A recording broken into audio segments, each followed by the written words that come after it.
At 2:30 in the afternoon on November 13th, 1999, on the second floor of a three-story apartment building in Nishi Ward, Nagoya, the landlady pushed open a door that was slightly ajar. A strong smell of blood drifted out through the crack. On the floor of the entranceway, there were bloodstains everywhere, winding their way into the interior of the apartment. 32-year-old homemaker Takaba Namiko lay face down on the floor between the hallway and the living room, her body already cold. Not far in front of her, her 2-year-old son, Takaba Kohei, sat quietly on the floor, playing with a toy as if nothing had happened. Behind that pushed-open door lay a mystery that would remain unsolved for 26 years, until it was finally cracked in 2025. This is the case that was once a famous cold case in Japan, the Nagoya Nishi Ward housewife incident. The story takes place in Nagoya, the capital city of Aichi Prefecture. The main character is Takaba Namiko. Her parents divorced when she was in middle school, and after that she lived with her mother. Because of financial difficulties at home, Namiko did not continue her studies after graduating from Nagoya Commercial High School. She decided to find a job to help lighten her mother's burden. At first, she worked as a nurse at a dental clinic. After a few years, she left and started working at a real estate company. There, she met a coworker named Takaba Satoru, who was 11 years older than her and a manager at the same firm. He was deeply attracted by her beauty and began to pursue her. Namiko knew that Satoru was much older and had been through a failed marriage before, but she didn't mind. In July 1995, 28-year-old Namiko and 39-year-old Satoru held a grand wedding. Both of their faces were beaming with happiness. They were about to start a brand new life together. They moved into an apartment in Nishi Ward, Nagoya. The building was 3 stories high, with 2 units on each floor, making 6 households in total. The Takaba family lived in the left unit on the second floor. Because she loved cooking, Namiko quit her job shortly after getting married and became a full-time homemaker, devoting herself entirely to taking care of the family. 2 years into the marriage, Namiko and her husband welcomed their child, Takaba Kohei. They treasured their son and often took him on trips and outings. The family lived a comfortable, worry-free life. But then, a sudden misfortune struck Namiko. At 2:30 in the afternoon on November 13th, 1999, the landlady who lived next door to the Takaba family had picked some persimmons from her own fruit tree that day and wanted to share them with her tenants. She first went up to the 3rd floor and gave some persimmons to the tenants there. After a brief chat with them, she came back down to the 2nd floor and stood outside the Takaba family's door. She knocked, but after waiting a while, nobody answered. She figured Namiko might have gone out and wasn't home. So she planned to hang the bag of persimmons on the doorknob, so Namiko would see it when she got back, and she could mention it the next time they met. But just as she was about to hang the bag, she accidentally noticed that the door wasn't locked. With the weight of the bag, the door swung open a crack. That was strange, she thought. She had just knocked, but now the door was open. Could Namiko be inside and just not hear the knocking? So, filled with curiosity, she slowly pushed the door open. Immediately, she saw bloodstains all over the floor from the entranceway. Namiko lay face down between the living room and the hallway. Terrified, the landlady rushed back to her own unit, called 119, and then contacted Namiko's husband. An ambulance arrived quickly, and the paramedics entered the apartment. After checking, they confirmed that Namiko had no vital signs. Her 2-year-old son, Kohei, was sitting in a baby chair in the living room. He wasn't crying or fussing. He was just playing with his toy, as if he hadn't noticed his mother lying in a pool of blood. The paramedics immediately notified the police.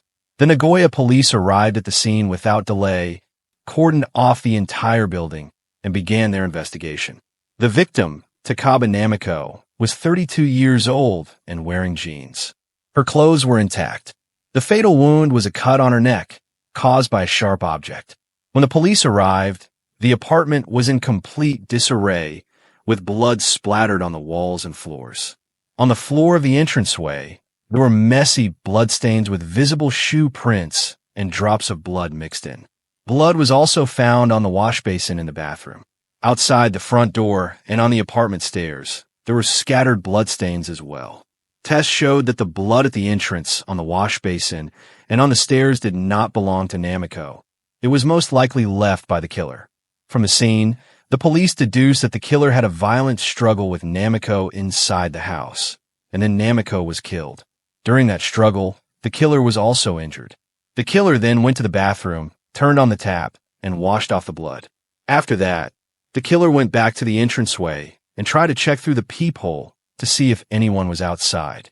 Because the wound was still bleeding and couldn't be stopped right away, blood dripped down, which explained the shoe prints and blood drops at the entrance. After confirming that no one was outside, the killer quickly opened the door and fled the scene. Since the wound was still bleeding, blood also dripped along the escape route. The forensic experts concluded from the blood marks on the front door that the suspect had cut a vein and could not stop the bleeding on their own. With this lead, the police immediately brought in police dogs to track the trail of blood left by the killer. They found that after leaving Namiko's home, the killer fled down a small side road, then after a stretch, came to a main road, and eventually reached a park about 500 meters away from Namiko's house. Strangely, the blood trail stopped there. The police searched the park and its surroundings and found blood on a public water faucet inside the park.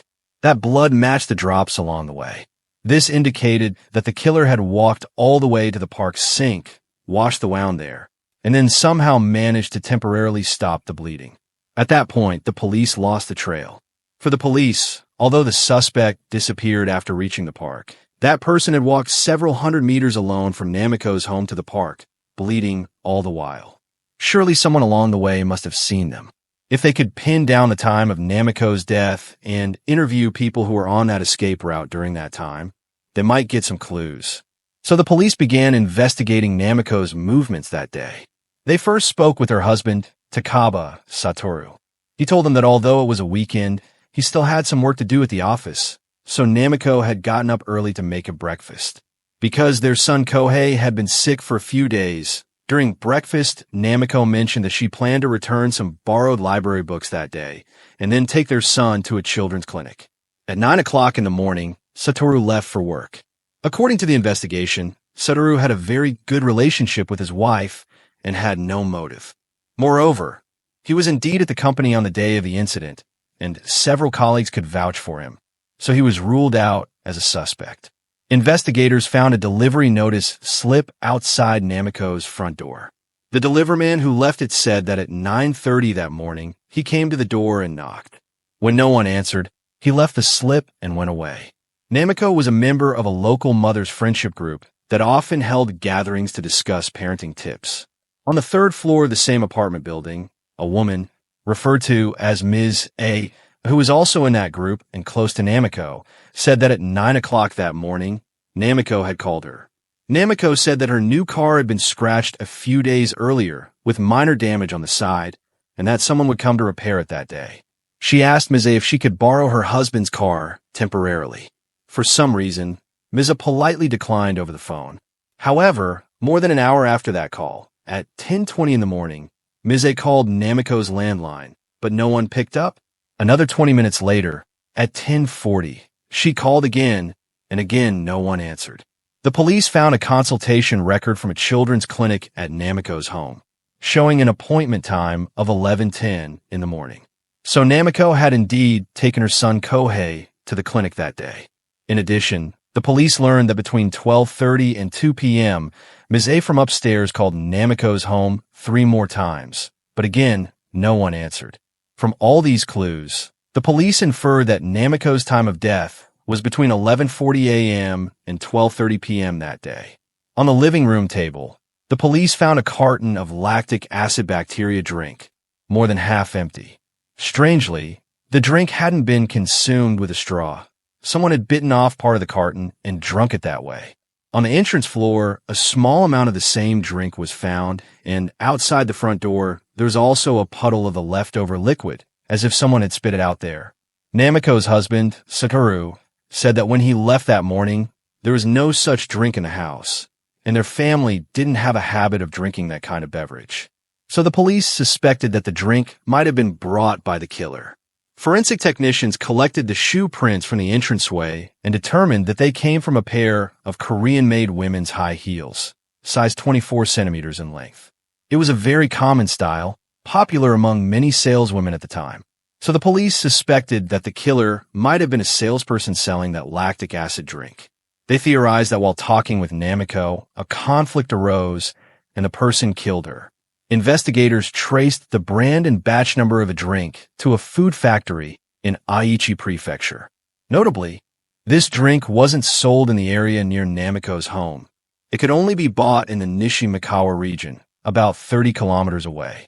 Since the drink was produced in large quantities and the Nishi area was vast, it was almost impossible to track down the buyer. Namiko's husband, Satoru, mentioned that because they had a child, Namiko was usually very cautious at home. If a stranger knocked, she would usually open the window next to the door to see who it was. If it was a door-to-door salesperson, she would see them through the window and refuse to open the door. After further investigation, the lactic acid drink lead went nowhere. If it wasn't a stranger, could it have been someone she knew? Apparently, Namiko and her husband were warm and hospitable, got along very well with their neighbors, and had almost no enemies. The forensic team tested the blood left by the suspect and confirmed that the suspect's blood type was B and that the blood came from female. With this lead, the police quickly turned their suspicion toward the first person who discovered Namiko's body, the landlady who lived next door on the second floor. But they found that the landlady's hands were completely unharmed, with no wounds at all. She had also been cooperating fully with the investigation, and there had been no conflicts between her and Namiko's family. So she was ruled out. What about Ms. A from upstairs? DNA tests showed that her DNA did not match the suspect's. Since Namiko's family had no known enemies, the case might have been a random attack. With no other leads from the scene, the police tried to find witnesses who had been in the area around the time of the incident. Remember, they had tracked the blood drops all the way from Namiko's home to the nearby park, and then lost the trail. One witness said that at 12:15 on the day of the incident, near the park, he saw a woman in her 40s or 50s, frowning and walking quickly. Her hands were wrapped in bloody cloth, and her hair looked like it had just been permed. About 5 minutes later, at 12:20 noon, a second witness saw a middle-aged woman with similar features at another spot, about 400 meters from the first location. According to the second witness, the suspect had black curly hair, looked somewhat older, walked very fast, kept her hands in front of her chest, and seemed anxious. A street view photo of that second location was checked. The suspect was standing there and heading in a certain direction. With these clues, the police again searched the areas near those witness spots, but found no woman with injured hands. After that, no more witness reports came in. Based on the two witnesses' descriptions and the evidence from Namiko's home, the police roughly reconstructed the suspect's profile, a female between about 40 and 55 years old, wearing Korean-made mass-produced high heels, blood type B, about 160 centimeters tall, with black curly hair. Using these details, the police created a sketch of the suspect. However, that sketch was never released to the public. The police explained that releasing too much information might hinder the investigation. They believed that even though the suspect had been seen, this was most likely a random attack.